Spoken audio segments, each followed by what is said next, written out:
दोस्तों एनडीए में seat sharing हो चुकी है और सबसे ज्यादा बात चिराग पासवान की हो रही है कि आखिर कैसे एक भी विधायक ना होने के बावजूद उन्होंने बीजेपी से 29 सीटें ले ली। ये चिराग की बड़ी जीत मानी जा रही है क्योंकि बाकी सहयोगी दलों को 6 सीटों में निपटा दिया गया है, लेकिन चिराग सिर्फ सहयोगी नहीं बल्कि निर्णायक सहयोगी बनकर निकल रहे हैं। अब चिराग ने ऐसा क्या फॉर्मूला अपनाया है जिससे बीजेपी को उनकी बात माननी पड़ी है, इसको बारीकी से जानेंगे। सबसे पहले सीट शेयरिंग का नंबर आपको बता देते हैं।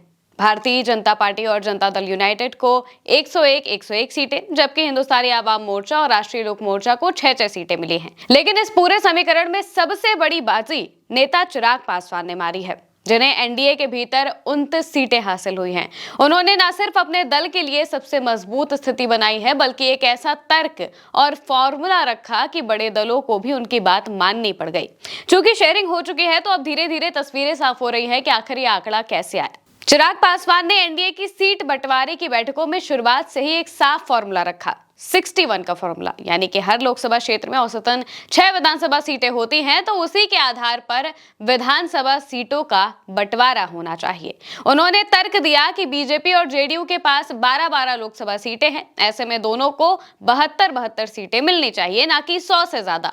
उन्होंने सवाल उठाया कि जब भाजपा और जेडीयू एक लोकसभा क्षेत्र से 8 से ज्यादा विधानसभा सीटें ले रहे हैं, तो छोटे सहयोगी दलों को भी उसी आधार पर हिस्सेदारी मिलनी चाहिए। उनका कहना था कि अगर हमारे 5 सांसद हैं तो हमें भी उसी अनुपात में सीटें दी जानी चाहिए। साफ है कि काफी सोची समझी सियासी रणनीति के तहत शुरुआत से ही चिराग पासवान ने 40 सीटों की डिमांड रखी थी।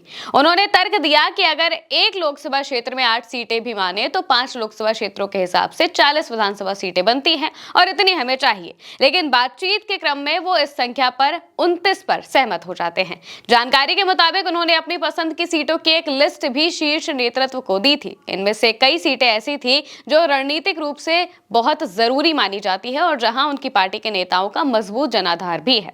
इनमें कई सीटें ऐसी भी हैं जिनमें पिछले चुनाव में लोजपा रामविलास का प्रदर्शन बेहतर रहा था। चिराग पासवान ने न सिर्फ फॉर्मूला रखा बल्कि कुछ चुनिंदा सीटों पर अपनी रणनीतिक दावेदारी भी पेश की। उदाहरण के लिए मान लेते हैं, उन्होंने नवादा सीट की भी मांग की थी, जहां से बीजेपी के विवेक ठाकुर सांसद हैं। गोविंदगंज और मटिहानी जैसी सीटों पर दावेदारी जैसे कदम को उन्होंने अपने प्रभाव क्षेत्र और राजनीतिक ताकत के प्रदर्शन के तौर पर इस्तेमाल कर लिया। राजनीतिक जानकारों का कहना है कि उन्होंने ये साफ संदेश दिया है कि लोजपा केवल सहयोगी की भूमिका में नहीं बल्कि निर्णायक सहयोगी बनकर चुनाव में उतरेगी। इस आत्मविश्वास और आक्रामक रणनीति ने बीजेपी और जेडीयू के शीर्ष नेतृत्व को भी सोचने पर मजबूर कर दिया। चिराग पासवान अपनी पसंद की 3 सीटें लेने में भी कामयाब हो गए हैं।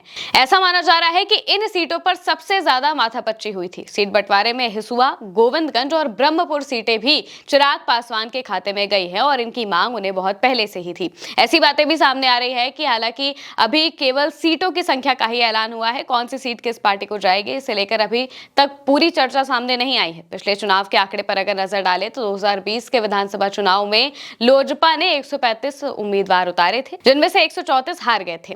पार्टी को 5.64% का वोट शेयर मिला था। हालांकि चिराग फैक्टर से जेडीयू को बड़ा नुकसान झेलना पड़ा था।